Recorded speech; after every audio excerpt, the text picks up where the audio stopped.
Hello बच्चों, let's read the given question. The question says, what are the reasons for the occurrence of season?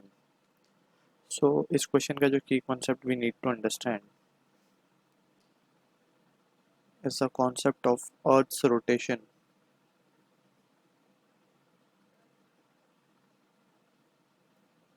तो due to the rotation of Earth about the tilt axis, we say कि seasons occur. So यहाँ पे हम एक point लिख देंगे.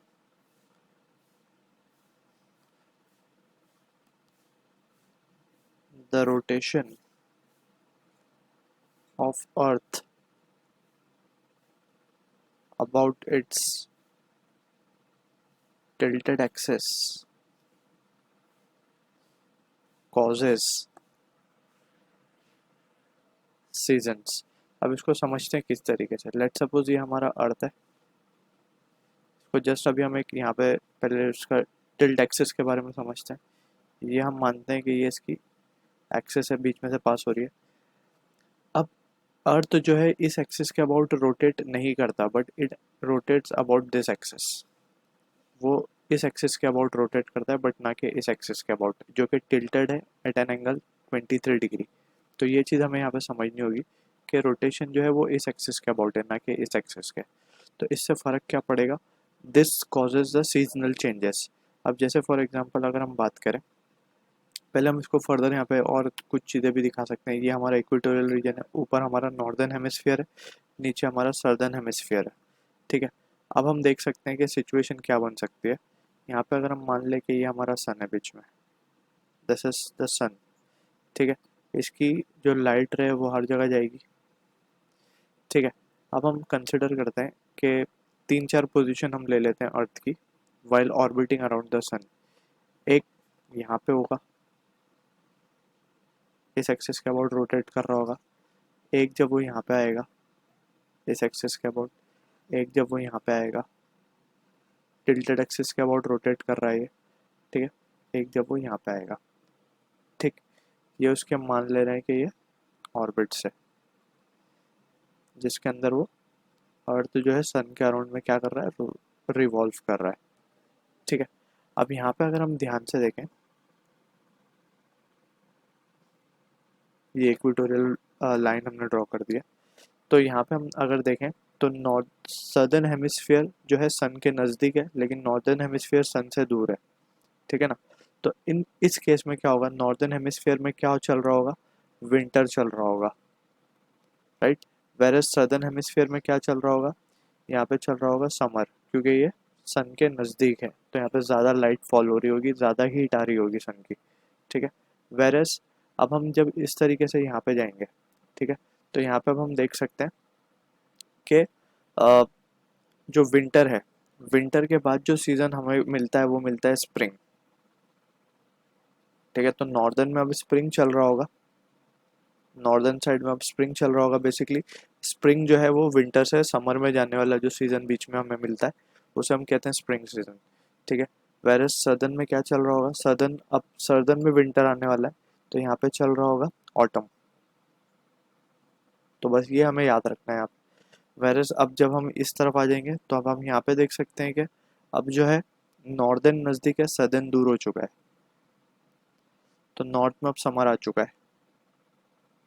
ठीक है. वेरस सदर्न हेमिस्फीयर में क्या आ गया होगा, एन का मतलब है नॉर्दर्न, यहाँ पे मेंशन कर देते हैं. एस का मतलब है सदर्न हेमिस्फीयर. ठीक है ना. तो साउथ में अब विंटर आ गया होगा. ठीक. अब अगेन हम यहाँ से यहाँ पे चलेंगे इस तरीके से.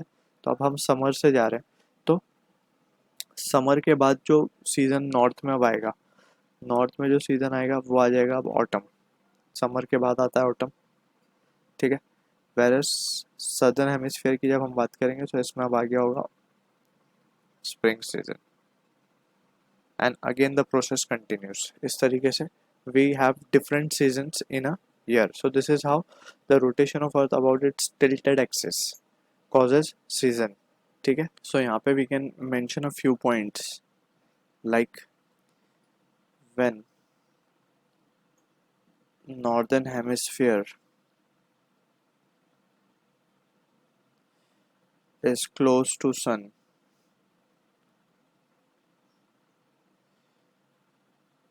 it receives more heat and light, thus causing summer in that region.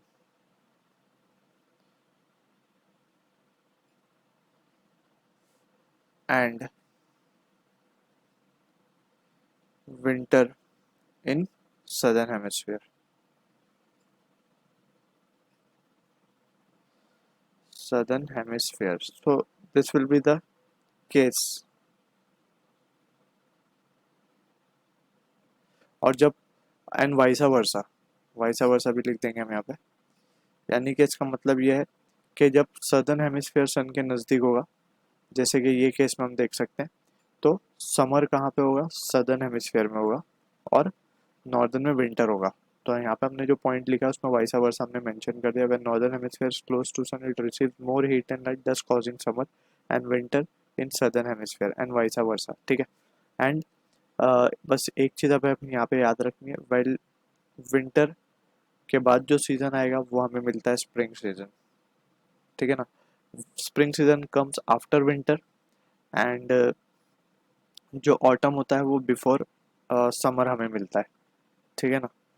तो अगर हम स्प्रिंग की बात करें और आफ्टर विंटर वी गेट, या पे या तो हम इसको इस तरीके से समझ सकते हैं, विंटर के बाद हमें जो सीज़न मिल रहा है वो स्प्रिंग मिल रहा है. ठीक है. एंड समर के बाद जो हमें मिलेगा वो मिलेगा ऑटम. आफ्टर की कंडीशन है ये. समर के बाद जो सीज़न आएगा वो आएगा ऑटम सीजन. ठीक है. सो these are the basic few points that we need to keep in mind. So I hope you understood the solution. All the best.